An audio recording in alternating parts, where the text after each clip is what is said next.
Hey guys, what's up? कैसे हैं आप सब लोग?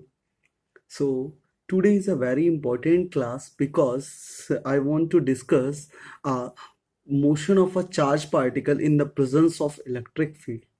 एक्चुअली यार बच्चों बहुत बार देखा गया है कि JEE mains NEET and J advance में बहुत सारे क्वेश्चंस ऐसे भी पूछे जाते हैं जिसमें चार्ज पार्टिकल के प्रेजेंस ऑफ इलेक्ट्रिक फील्ड के रिस्पेक्ट में कैसे मूव करता है, उसका क्या क्या प्रोसेस है, कैसे काम करता है.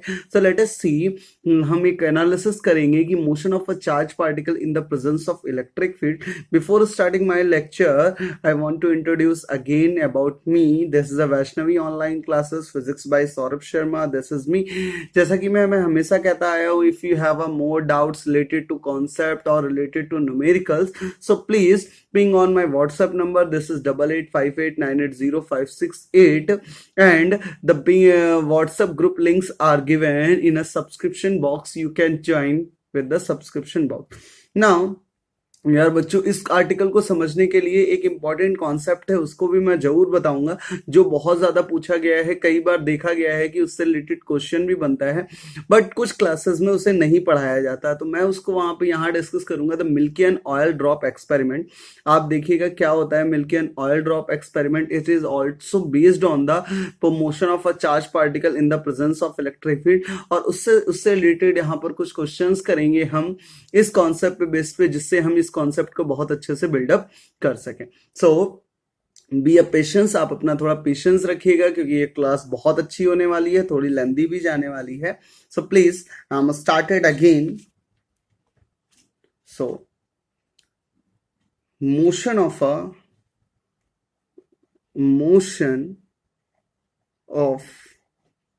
charge particle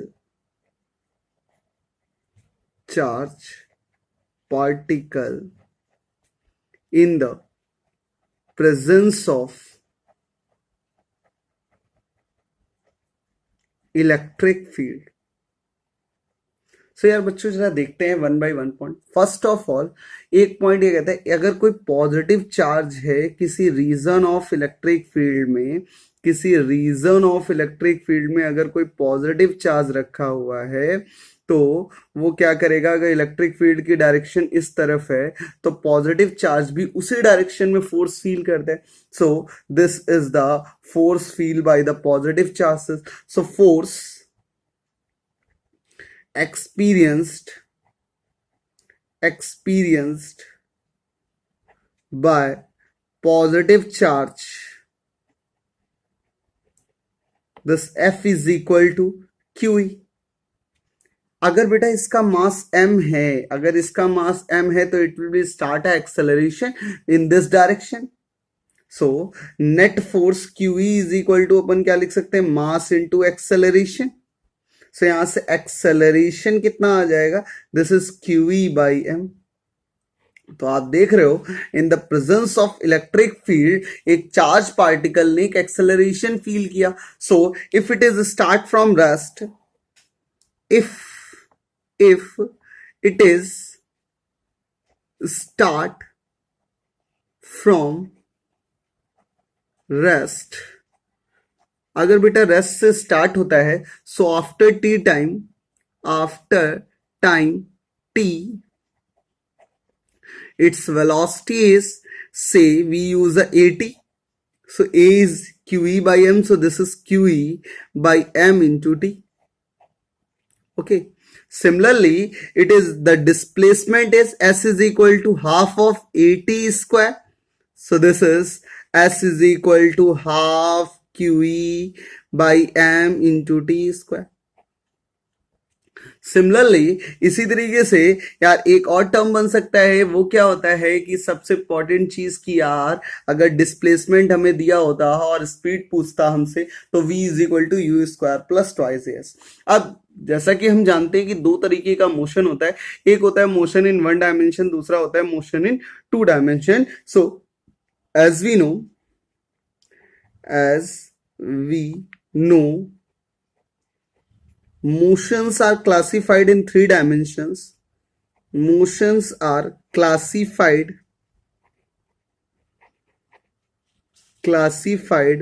in the basis, on the basis of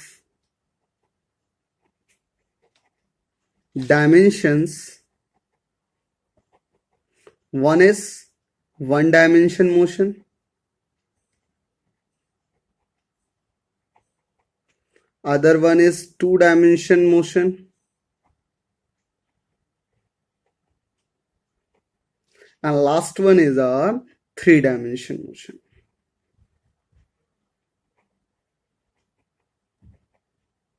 okay, so यहाँ पर हम थ्री डायमेंशन मोशन का डिस्कशन नहीं करेंगे क्योंकि ये आपके बियॉन्ड सिलेबस पे नहीं है, बट हम वन डायमेंशन और टू डायमेंशन इनके बारे में बहुत अच्छे से बच्चा देखेंगे। तो लेट अस सी कि वन डायमेंशन और टू डायमेंशन कैसे काम करेगा। तो अगर बेटा मान लो इस तरीके की एक इलेक्ट्रिक फील्ड है यहाँ पर, okay, only electric field is present, only electric field is present, ठीक है ना। अब एक चार्ज पार्टिकल यहां रखा है Q, तो ये क्या होगा, इस डायरेक्शन में इलेक्ट्रिक फील्ड के डायरेक्शन में फोर्स फील करेगा QE, सॉरी, और इसकी वजह से इस पे एक एक्सेलरेशन लगेगा QE by m. So this motion is only in one dimension, so we can say that the motion of charge particle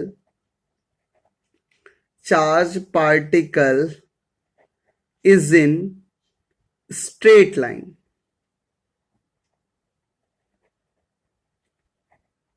okay, similarly अगर बेटा मान लो कि अब क्या हो, ये इलेक्ट्रिक फील्ड भी इस डायरेक्शन में है, नीचे की तरफ ग्रेविटी लग रहा है, ठीक है, नीचे ग्रेविटी लग रहा है, दोनों ग्रेविटी और इलेक्ट्रिक फील्ड दोनों प्रेजेंट है। अब एक चार्ज को यहां से रिलीज किया गया है, रिलीज कर दें, तो आपको पता है अगर इसका चार्ज Q और मास M है तो एक फोर्स इधर की तरफ लगेगा, दिस इज QE, और एक नीचे की ओर लगेगा mg। सो एक्सल, अगर मैं इसको x एक्सेस बोल दूं और इसको बेटा y एक्सेस बोल दूं, से मान लो, तो आप देखोगे एक एक्सेलरेशन x एक्सेस में जाएगा और दूसरा एक्सेलरेशन y एक्सेस में जाएगा। तो acceleration in x direction is acceleration in x direction, अगर आप देखोगे तो बेटा ax जो आएगा वो कितना आएगा, तो QE by m आ जाएगा, and acceleration in y direction is this ay is g। तो आप देखो यहां x एक्सेस और y एक्सेस दोनों में एक्सेलरेशन प्रेजेंट है, मतलब दोनों पे फोर्सेस लग रहा है, तो we can say that the particle is moving in a two dimensional motion. So we can say that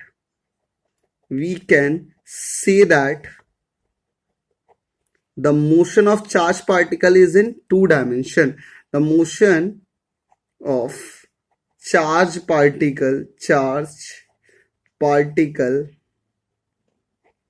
is in two dimension. For better clarification एक और एग्जांपल मैं आपको समझा सकता हूं, only the presence of electric field ये to dimension की तरह काम कर सकता है। यदि मान लो बेटा कि इलेक्ट्रिक फील्ड जो हो इस डायरेक्शन में हो, the electric field is in this direction and the charge particle is moving in this direction with the initial velocity u।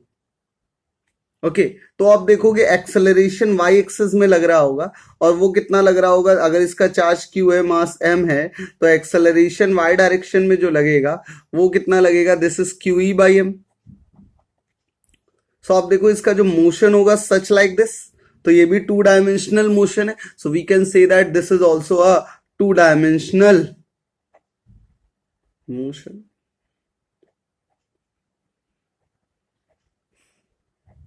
Okay, तो दो चीजें हो सकती हैं, या तो इलेक्ट्रिक फील्ड इनवर्ड हो सकती है या आउटवर्ड हो सकती है, ठीक है ना। तो अगर इसमें मान लो बेटा if electric field and gravity both are present in same direction, अगर मैं बात करूं कि यार इलेक्ट्रिक फील्ड भी इधर की तरफ है और ग्रेविटी भी इधर ही की तरफ है, अब u को अगर ऐसे थ्रो किया जाए तो एक्सेलरेशन जो y डायरेक्शन में हो जाएगा वो अब कितना हो जाएगा, अगर ये चार्ज q है, मास m है, तो आप देखोगे QE by m plus mg आ जाए, प्लस g आ जाएगा, ठीक है ना। और अगर मैं बात करूं कि यार मान लो इफ इलेक्ट्रिक फील्ड इस डायरेक्शन में है और ग्रेविटी इस डायरेक्शन में है and electric field is in upward direction, अब अगर मैं चार्ज पार्टिकल को u q चार्ज मास m u स्पीड से थ्रो करूं तो आप देखोगे एक्सेलरेशन जो आ जाएगा वो कितना आ जाएगा, this is QE by m minus g।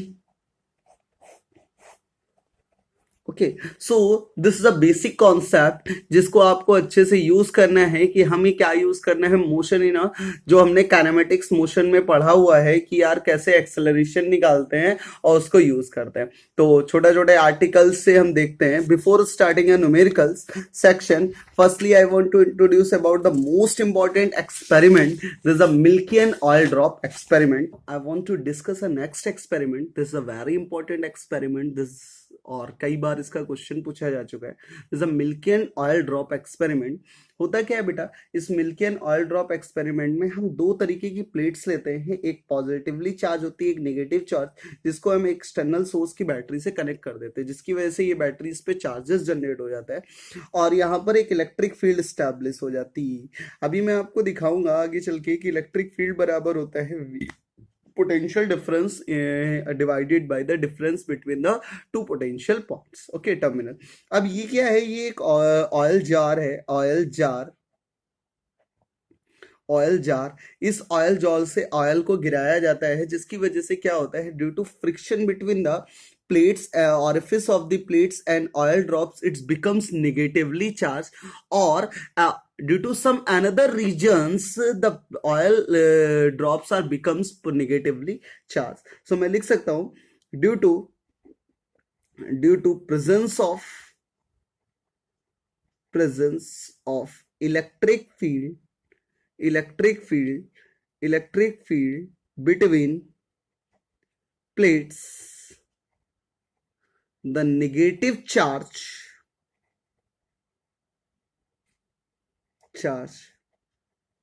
oil drop,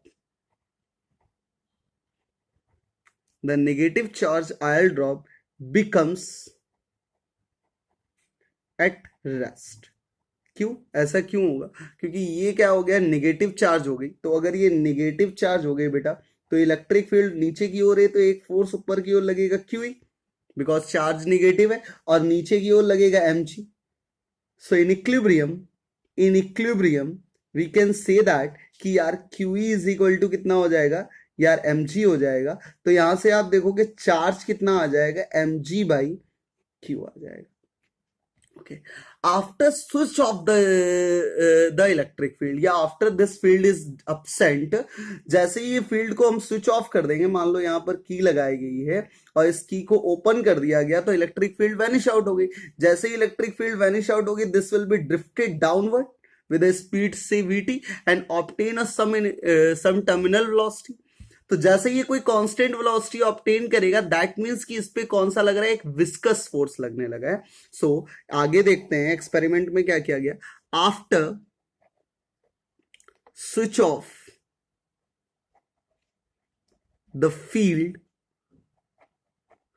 oil drops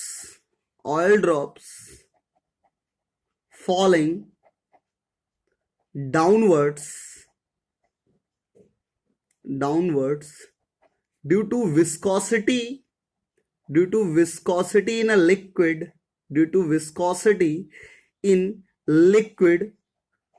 oil drop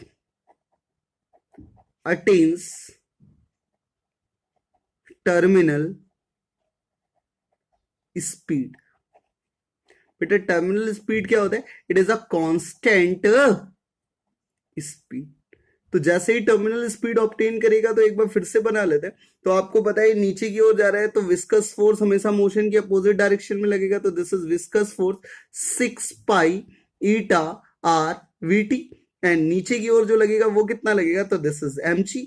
so again in equilibrium this mg is equal to 6 pi eta r v t. as we know mass is equal to कितना होता है, density into volume, this is 4/3 pi r cube. So put in here, this is rho into 4/3 pi r cube is equal to 6 pi eta rvt. आप देखोगे यहां से एक are से are cancel, पाई से पाई कैंसिल, तो यहां से आर बराबर आर स्क्वायर बराबर आ जाएगा, this is 9 eta vt over, this is 2 and this is 3, तो this is r square is equal to 9, this is 2 rho. आप देखोगे तो r बराबर आता है, r is equal to, this is 3 under root over eta vt over 2 rho. ये r आ गया. Again from this equation, from equation 1, इसको 1 बोल देते हैं, इसको 2 बोल देते हैं. From equation 1, from equation 1, Q is equal to कितना आया बेटा, mg बाई ई. ओके, अगर ध्यान से देखा जाए E को हम क्या लिख सकते हैं, V बाई डी लिख सकते हैं, तो Q बराबर आ जाएगा mg d बाई v. आप देखो जरा सा, डी जी बाई वी, इसको कैपिटल V लिख देते हैं, इनटू m को क्या लिख सकते हैं, डेंसिटी को क्या लिख सकते हैं, मास को क्या लिख सकते हैं, डेंसिटी इनटू वॉल्यूम. यहां पर लिख देते हैं, this is Q is equal to the d g over V into density into 4/3 pi r cube. Okay, आप देखो r की वैल्यू आपने निकाली है, r की वैल्यू आपने कितनी निकाली है, तो it's will be the 3 square root of eta vt over 2 rho. ठीक है ना, तो यहां लिख सकते हैं, this is g d over v rho into 4/3 pi. r की जगह लिख रहे हैं, दिस इज 3 का क्यूब इज 27 इंटू ईटा का क्यूब vt का क्यूब डिवाइडेड बाई 2 का क्यूब इज 8 इंटू रो का क्यूब का स्क्वायर रूट. ओके, आप देखो फाइनली यहां से, तो ये बन जाएगा आपके पास 3 3 9, एंड इसको ऐसे लिख सकते हैं, दिस इज, आप देखो तो finally it is a g d rho by v into 4 3 12 pi into eta cube vt cube upon 2 rho cube over 2. तो दिस इज से आई थिंक 9 आएगा, ये 9 3 20 36, तो दिस विल बी 36. 2 का 36 कैंसिल हुआ तो 18 आ गया, और ये रिजल्ट बन गया आपके पास यहाँ पर Q बराबर आ गया 18 पाई जी डी, एंड रो की पावर 1 है, यहाँ रो क्यूब है, तो इसको अपन क्या लिख सकते हैं, डिवाइडेड बाई v पहले लिख लेते हैं. अब आप देखो रो की पावर 1, इधर रो की पावर -3/2, -1 -3/2 इज 1/√2, तो ये बन जाएगा under root over eta cube vt cube divided by 2 rho. So this is the formula of obtain a charge in a presence of electric field. So here D is the separation between charged plate, V is the potential difference between plates, and eta is the viscosity of liquid, and vt is a terminal speed, and rho is the density of liquid.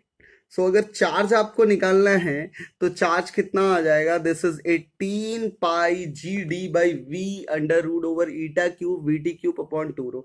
ये question कई बार JEE mains में भी देखा जा चुका है, और उसके साथ साथ आपको नीट में भी पूछा जा चुका है. तो प्लीज इस एक्सपेरिमेंट को अच्छे से अपने नोट्स में लिख लीजिए कि क्या होता है मिल्की ऑयल ड्रॉप एक्सपेरिमेंट और चार्ज कैसे निकालते हैं। पूछने के अलग अलग तरीके हो सकते हैं, but such a very important example, let us see. तो फॉर कंटिन्यूएशन हम क्या करते हैं बच्चों, अगले कुछ क्वेश्चंस लेंगे जिनके बेसिस पर हम ये समझेंगे कि how to treat a charged particle in the presence of electric field. So let us see the first question, such a very easy but very conceptual question. So let us see motion of a charged particle in the presence of electric field. So first question is, a particle of mass m and charge q is thrown with u at an angle theta with the horizontal. If in a space an electric field of strength vector E exists, case first vertically downward or case second at an angle beta with the downward vertical. Find the horizontal range of this particle. Let us see the question. For better clarification, what is the I draw this situation. So this is the, से मान लो यार ये y axis है बच्चों, ये x axis है, ये y axis है। क्या किया गया है, एक पार्टिकल का मास m है, चार्ज q है, जिसको x हॉरिजॉन्टल से किसी स्पीड u से थीटा एंगल पर थ्रो कर दिया गया। क्या हो रहा है, इलेक्ट्रिक फील्ड डाउनवर्ड डायरेक्शन में है और ग्रेविटी भी नीचे की ओर लग रही है, क्योंकि मास m दिया गया है तो ग्रेविटी भी नीचे की ओर लग रही। तो अभी मैंने आर्टिकल में पढ़ा, अगर दोनों ही सेम डायरेक्शन में है तो इस केस में एक्सेलरेशन y डायरेक्शन में कितना हो जाएगा, तो this is QE by m plus का g। हम केस फर्स्ट को सॉल्व कर रहे हैं। Okay, so this is performing such like this. Okay, there is no any acceleration in x direction. Acceleration x direction में क्या हो जाएगा, जीरो। तो it is perform a projectile motion, और ये क्या हो जाएगी, इसकी हॉरिजॉन्टल रेंज। तो आपसे यही क्वेश्चन में पूछा गया। तो u का एक कंपोनेंट बेटा इधर हो जाएगा, this is u cos theta, and other one is a u sin theta. Okay, so time of flight कितना होगा, so let us see time of flight is, तो टाइम ऑफ फ्लाइट में देखिए आप, तो t बराबर हो जाएगा यहां से 2u sine theta over acceleration in y direction. तो this is 2u sine theta over acceleration y direction में कितना आ जाएगा, this is QE by m plus का g। Okay, now this is the time period. So as we know कि यार range कितना होता है, रेंज बराबर होता है r is equal to range equal to ux into time of flight, velocity in x direction. So this is u cos theta into 2u sin theta over QE by m plus g. So let us see, यहां से बेटा आ जाएगा u square sin 2 theta over QE plus g over m. Okay, so this is a range. आप चाहो तो direct भी solve कर सकते हो, अल्टरनेटिव देख लो इसका। अल्टरनेटिव क्या हो सकता है, as we know the range formula in a projectile motion क्या होता था, u square sine 2 theta over g effective. So this acceleration in y direction is also called g effective. So put in here the range is u square sine 2 theta over QE by m plus g. Okay, now the case second is, let us see the case second. So this is the result of case first. Now I want to discuss about the case second. So the case second is, बेटा case second क्या कह रहा है कि अब क्या हो रहा है यार, ये एक्स एक्सिस में हो गया, ये वाई एक्सिस में हो गई, ये वाई एक्सिस, ये एक्स एक्सिस, फिर से एक चार्ज पार्टिकल लिया गया यू स्पीड से, थीटा एंगल पर थ्रो किया गया।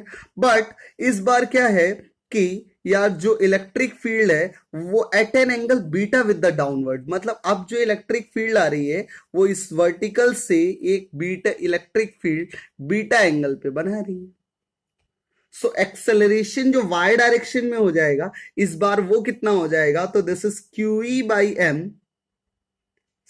cos beta. आप देखो इलेक्ट्रिक फील्ड का एक कंपोनेंट इधर आ जाएगा, this is E cos beta, और एक इधर हो जाएगा, this is E sin beta. So QE by M cos beta plus का G. Okay, so this is the acceleration in y direction. Similarly, acceleration in x direction भी आएगा because क्योंकि इस बार x direction में इलेक्ट्रिक फील्ड भी present है, तो कितना हो जाएगा, this is QE by M sin beta. Now अब टाइम ऑफ फ्लाइट देखेंगे बेटा कितना आ रहा है, तो टाइम ऑफ फ्लाइट इस बार जो आएगा वो कितना आ जाएगा, अगर ध्यान से देखो टाइम ऑफ फ्लाइट, तो t is equal to u का एक कंपोनेंट इधर आ जाएगा, this is u cos theta, and other one component is in here, this is u sin theta. तो टाइम ऑफ फ्लाइट आ जाएगा, this is 2u sin theta over acceleration in y direction, तो this is 2u sin theta over QE by M cos beta plus का G. Okay, and अगर range की बात करते हैं तो रेंज बराबर अब क्या हो रहा है, एक्सेलरेशन एक्स डायरेक्शन में प्रेजेंट है. सो अगर एक्सेलरेशन एक्स डायरेक्शन में प्रेजेंट है, तो अगर ये पार्टिकल ऐसे जाता है तो रेंज जो हो जाएगी बेटा, ये रेंज आर वो कितनी हो जाएगी, तो आर बराबर मैं लिखूंगा u cos theta into time of flight plus का half of acceleration in x direction into time of flight. We use a second equation of motion in x direction. ठीक है ना. So this is the second equation of motion in x direction. Okay. Now let me put the value. This is u cos theta into time is 2u sin theta over QE by M cos beta plus ka G plus half of AX is a QE by M sin beta into T is this is 2u sin theta over QE by M cos beta plus G का whole square. मैं और अच्छे से लिख सकता हूं, R is equal to आप देखो 2u स्क्वायर, ये sine theta cos theta into 2 मिलके आ जाएगा, u square sine 2 theta over QE by M cos beta plus G plus half of QE by M sine beta into 4u square sine square theta over QE by M cos beta plus G का whole square. This is your result.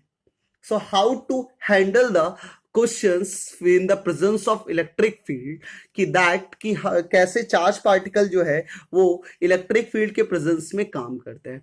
और better clarification के लिए मैंने कुछ और examples लिए हैं, मैं उनको भी आपके साथ शेयर करता हूं. So one by one examples को आप देखते जाइए. सो let us see the next question, and this question is also a simple question and based on the previous concept. So let us see what is the question. Between two large horizontal plates of length L and separation D, a particle of charge plus Q and mass M is projected with a speed U at as shown in the figure. Between the plates, a uniform electric field exists in downward direction. Find the maximum projection speed of particles such that it will not come out from the plates. मतलब क्या कह रहे हैं, अगर ये positive charge है तो आप देखोगे इसी डायरेक्शन में फील्ड्स फील करेगा, तो बोल रहे हैं वो मैक्सिमम प्रोजेक्शन स्पीड कितनी होनी चाहिए जिससे कि पार्टिकल क्या करे, इसकी मतलब अगर ये पॉइंट था, ये एक्सट्रीम पोजीशंस था, तो एटलीस्ट कम से कम ये इस तरीके से यहां तक पहुंच जाए. दैट मीन्स की जो रेंज है वो कितनी है, L है. So here range of charge particle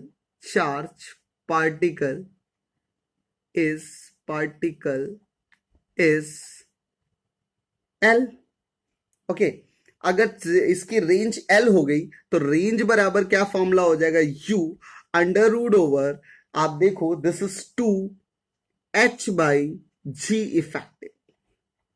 सो अगर देखा जाए कि अगर इसमें ध्यान से देखा जाए ओनली इलेक्ट्रिक फील्ड प्रेजेंट है, क्योंकि इसमें कहीं ऐसा नहीं बोला गया है कि मैग्नेटिक फील्ड के बाद वो ग्रेविटेशनल फील्ड के बारे में बोला गया. So if only electric field is present, so g effective कितना हो जाएगा बच्चा? तो जी इफेक्टिव जो है वो कितना आ जाएगा? This is Q E by M, और एच की वैल्यू कितनी आ जाएगी? This is D by two. तो आप देखोगे यहां से L इज इक्वल टू कितना आ जाएगा? U under root over this is 2D/2 under root over QE/M। So आप देखो D से 2 cancel, L square is equal to U square under this is U square into M D/Q। तो यहां से U square बराबर आ जाएगा QE L square over M D। आप देखो तो U इज इक्वल टू आ रहा है this is under root over QE L square upon MD। This is the very important article. Please remember कि यार जो मैक्सिमम स्पीड प्रोजेक्शन स्पीड होनी चाहिए वो कितनी होनी चाहिए? This is QE by L square over MD। Now let us see the next question. Next question is also a very beautiful question, and the question is a ball of mass m and charge plus q can rotate in a vertical plane at the end of a string of length l in a uniform electrostatic field whose lines of force are directed upwards. What horizontal velocity must be imparted to the ball in the upper position so that the tension in the string in the lower position of the ball is 15 times than weight of the ball. So let us see कि question क्या कह रहा है यार. Question ये कह रहा है यार, आप देख सकते हो क्वेश्चन को, ठीक है. एक बार मैं आपको पूरा इलस्ट्रेट कर देता हूँ. एक क्वेश्चन है जिसका जो एक सर्कुलर मोशन में इस तरीके से रिवॉल्व हो रहा होगा, सच लाइक दिस. ओके, ये इसका सेंटर होगा. अब वो कह रहा है यार कि अब इसके क्या बोल रहे हैं, एक in a vertical plane at the end of a string से एक बांध दिया गया है जिसकी लेंथ L है, in a uniform electrostatic field whose line of forces direct upward. एक इलेक्ट्रिक फील्ड जो है वो ऊपर की ओर है. What horizontal velocity must be imparted to the ball in the upper position. आपको पूछ रहा है कि ऊपर की ओर कितनी वेलोसिटी v1 दी जाए. What must be imparted to the ball in the upper position so that the tension in the string in the lower position is become. मतलब यहां पर जो टेंशन होगा लो, तो अगर जैसे जैसे नीचे आ रहा है तो यहां कोई ना कोई स्पीड से v2 हो जाएगी. तो आपको ये स्पीड निकालनी है जिससे टेंशन इस पॉइंट पे टेंशन जो हो वो 15 mg के बराबर हो जाए. ओके, सो लेट अस सी, सॉल्व करते हैं क्वेश्चन को यार. तो सबसे पहले अगर मैं इस पॉइंट को ले लूं, ठीक है ना, तो आप देखो इसके पास अगर ये मैं लेवल कंसीडर कर लूं, this is the level, reference level. अगर ये मैं रेफरेंस लेवल ले लूं, so we use work energy theorem. अगर मैं वर्क एनर्जी थ्योरम यूज करूं, फ्रॉम ये पॉइंट ए ले लेते हैं, ये बी पॉइंट ले लेते हैं, from point A to B, from points A to B. तो ए के पास आप देखो तो क्या है, यहां से इसकी पोटेंशियल एनर्जी भी है और उसके साथ साथ क्या क्या है, काइनेटिक एनर्जी भी है. तो आप देखो, सो this is the initial kinetic energy of the system is this is half of m v1 square. Gravity नीचे की ओर लग रहा है g, तो ये नीचे आ रहा है, इसका मतलब प्लस mg. इलेक्ट्रिक फील्ड ऊपर की ओर है, ये इधर जा रहा है, तो this is mg into 2l. ये लेंथ 2l हो जाएगी, minus this is QE into 2l is equal to half of m v2 square.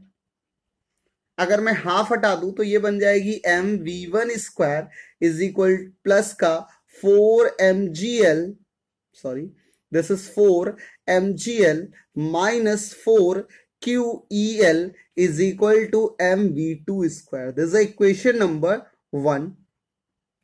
Now let us see the next equation कि यार इस पॉइंट पे टेंशन क्या हो रहा है, 0. टेंशन 15 mg के बराबर होता है. टेंशन ऊपर लग रहा है, mg नीचे की ओर लग रहा है. So we use our equation of motion, we use equation of motion at point B.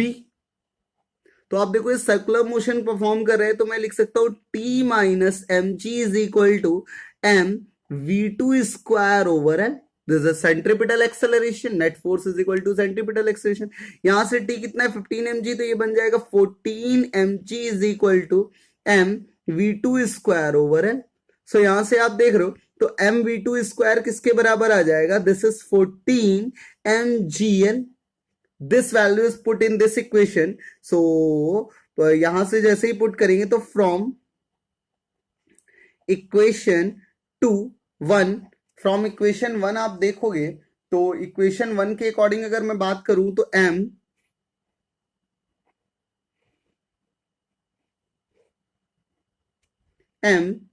v1 square plus का 4 mgl minus 4 QEL is equal to mv2 को कितना लिख सकते हैं? दिस इज 14 mgl लिख सकते हैं. यहां से देखो अगर ये सब इधर चला जाएगा तो M V one square is equal to हो जाएगा 14 माइनस 4 इज 10 mgl प्लस का 4 QEL. सो v1 स्क्वायर बराबर हो जाएगा 10 GL प्लस का 4 QE by m into L का square root. This is your simple question with simple answer. So आपने क्या यूज किया है? एक इक्वेशन यूज की है सेंट्रीपिटल फोर्स वाली, सेंट्रीपिटल कॉन्सेप्ट को यूज किया है, और दूसरा आपने वर्क एनर्जी थ्योरम यूज करी है. तो एक और एग्जांपल लेकर मैंने आपको समझाया कि यार प्रेजेंस ऑफ इलेक्ट्रिक फील्ड में पार्टिकल जो है वो सर्कुलर मोशन अगर परफॉर्म करता है तो उस क्वेश्चन को कैसे सॉल्व करेंगे with the help of work energy theorem और सेंट्रीपिटल फोर्सेस के हेल्प से. Late us see the next question. For better clarification, I want to use the next question. So, a bob of mass m carrying a positive charge q is suspended from a light insulating string of length L inside a parallel plate capacitor with its plates making an angle beta with the horizontal as shown in the figure. The plates are connected with a battery to establish an electric field between the plates with its upper plate negatively charged. Find the period of small oscillations of the pendulum and the angle between the thread and vertical in equilibrium position of the bob. So let us see the question. So एक बार फिर से समझ लेते हैं. Time period of simple pendulum is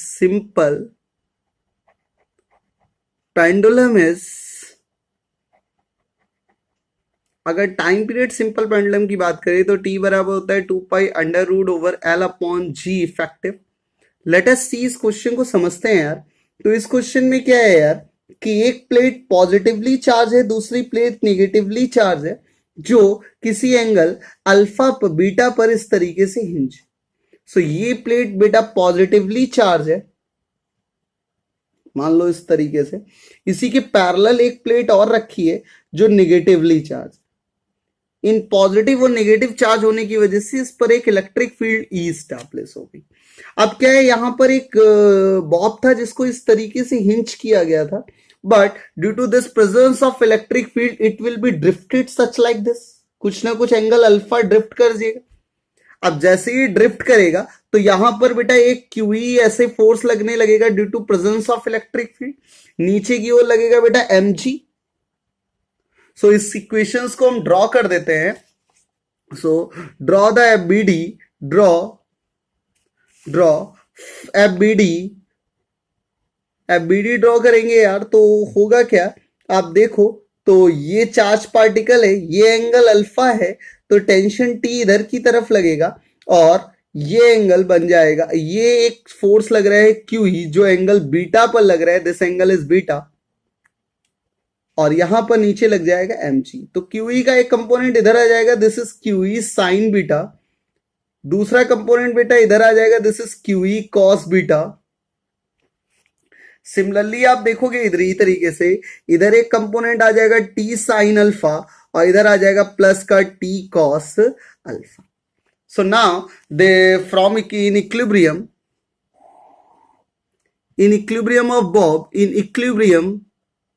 of bob अगर bob की equilibrium की बात करते हैं तो एक इक्वेशन बन जाएगी T sine alpha is equal to Q E sine beta, और दूसरी इक्वेशन बन जाएगी T cos alpha is equal to M g minus Q E cos beta.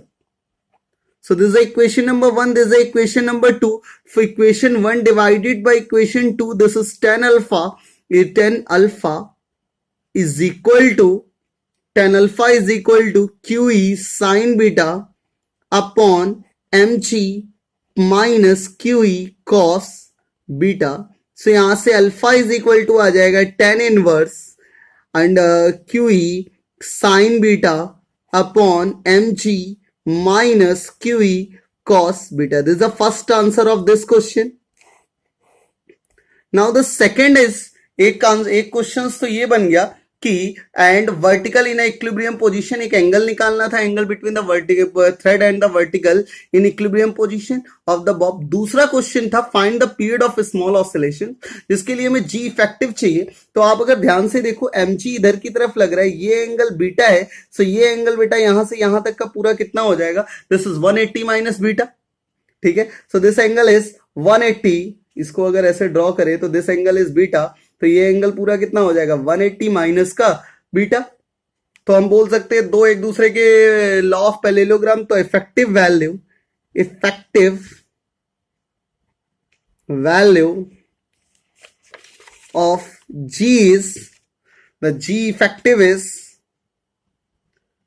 Effective this is under root over G square plus Q E by M का whole square plus का 2 into Q E by M into G into cos 180 minus beta. Simple सा law of parallelogram solve कर सकते हैं.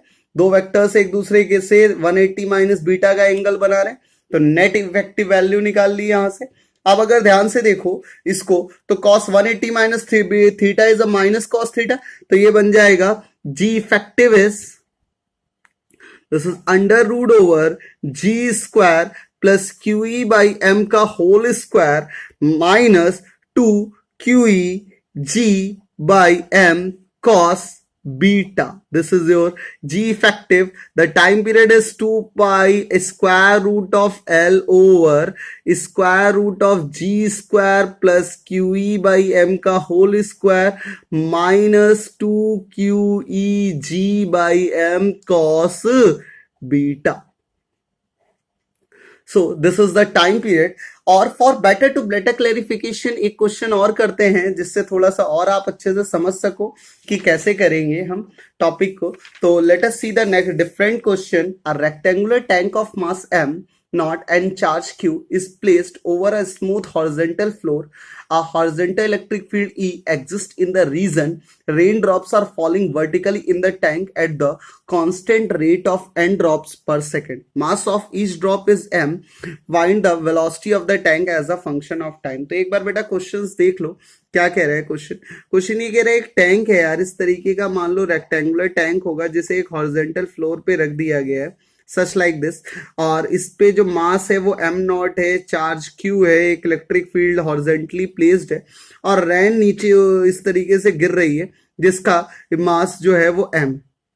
ठीक है, अगर पर सेकंड कितने रेट से गिरती है तो dm ओवर dt जो दिया गया है रेट ऑफ मास पर सेकंड, दिस इज n पर सेकंड.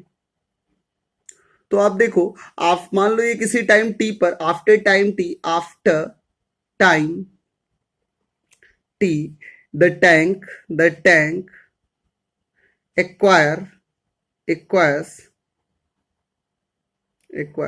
Speed v. अगर v स्पीड ऑब्टेन कर लेता है तो अब इसके पास जो नेट फोर्स लगेगा बेटा वो कितना लगेगा. तो ध्यान से देखा जाए एक तो थ्रस्ट फोर्स इधर की तरफ लग रहा होगा, दिस इज mnv.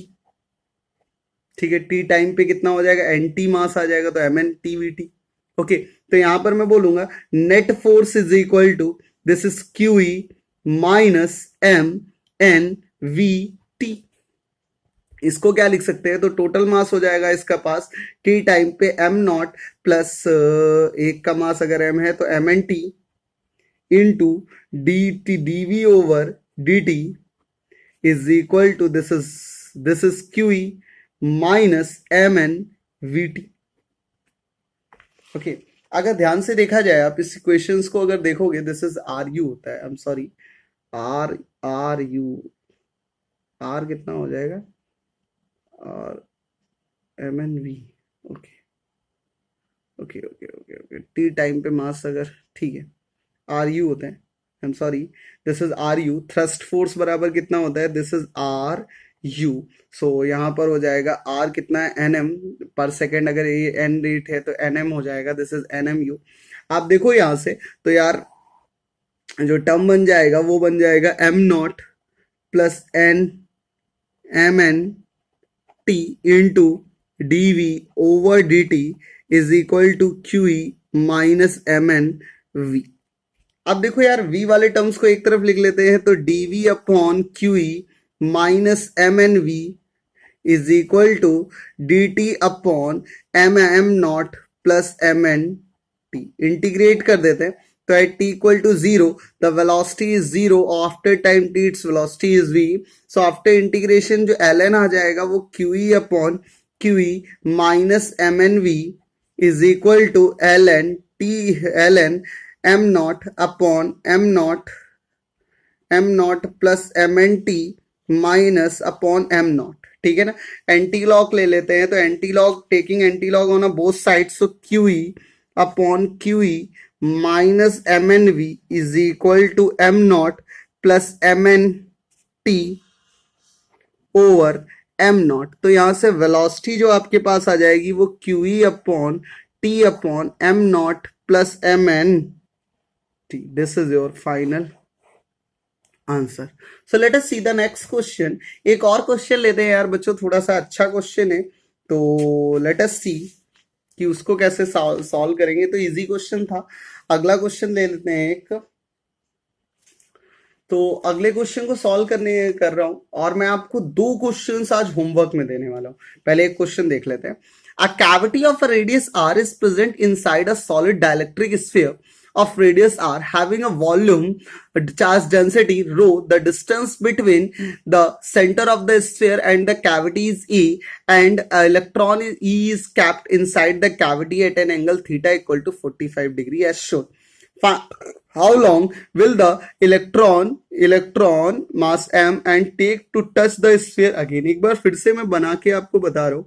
एक बेटा क्या है, इस तरीके का स्फीयर है, ठीक है ना, जिसके अंदर एक कैविटी ऐसे रखी, कैविटी बनाई गई है, और बोला गया है कि कैविटी का सेंटर और स्फीयर के सेंटर के बीच की डिस्टेंस a है, और बेटा इससे 45 डिग्री पर एक यहां पर इलेक्ट्रॉन रखा हुआ, ठीक है ना. तो अब ये पूछ रहा है कि इलेक्ट्रॉन को दोबारा स्फीयर को टच करने में कितना समय लगेगा. दोबारा कैसे टच करेगा, सच लाइक दिस, यहां तक. तो अगर ये रेडियस बेटा स्मॉल r है, तो आप देखो यहां से यहां तक ये एंगल कितना हो जाएगा, तो this angle is 90, this is also 45. तो ये टोटल डिस्टेंस कितनी हो जाएगी, तो this is r cos 45 plus r cos 45 is a 2r cos 45. So as we know electric field strength inside the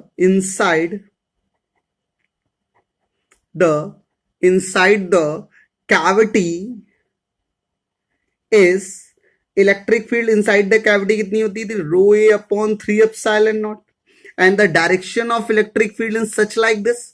So this electron is experience a force in the opposite direction. So acceleration of